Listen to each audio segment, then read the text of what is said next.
Today I want to talk about the two types of fear and why one of them might be trashing your confidence, and of course what you can do about it.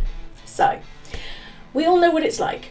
The spotlight shines on us, somebody asks us a question, we're asked to do something that's outside of a comfort zone, step up and stretch ourselves, and good old imposter syndrome and inner critic kick off. Who are you to be doing that? What if you do that and it all goes wrong?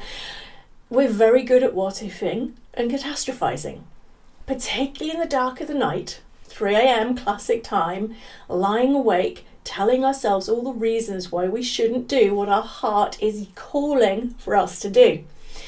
So in that moment, there are two types of fear. And I describe them as the first one, legitimate fear. This was, for example, when I was at university, I was terrified of heights, but I loved mountains, and that's not a good combo. So I thought, hey, I'll take up parachuting. Maybe that jumping out of a plane will cure my fear of heights. So spoiler alert, it didn't. They're two very different kinds of fear there. But I joined the university parachute club, and I would get there on a Saturday morning, and usually pretty early, I would pay my money, pick up my parachute, strap it on. Obviously, I'd been through the training. And as I walked towards the Cessna, that tiny little aeroplane that we were going to go up in, my heart would start to pound. My hands would go clamming. My breathing would move to be upper chest breathing. I would start thinking all those thoughts about, this is a really stupid thing to do. Yeah, I'm about to get in a perfectly serviceable aeroplane that doesn't have a door on it. And I am going to jump out and it's going to land without me. So all of this sympathetic nervous system fight, flight, freeze response was my body saying, Claire, this is actually quite dangerous. Are you sure you want to do it? I really want to keep you alive for another day. This is legitimate fear. Just like walking along a slippery, muddy footpath on the cliff edge on a windy day.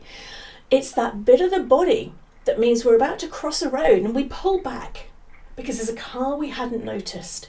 Because there's part of the brain that is constantly wired to spot threats, to keep us alive, to prioritize survival.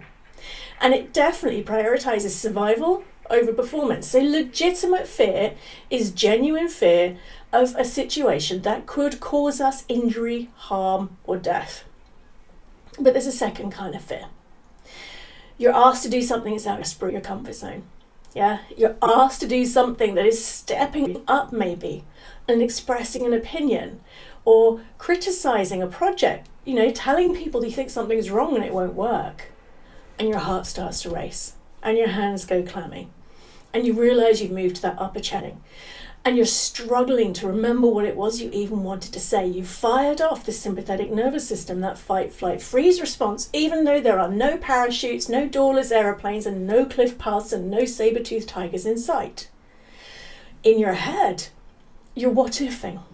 What if this goes wrong? What if they reject me? What if they laugh at me? What if I get fired for telling them that such and such a project's going to be a disaster?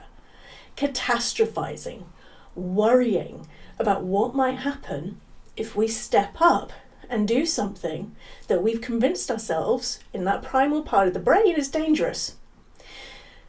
The problem is that your body feels every thought you think, and it obeys without questioning.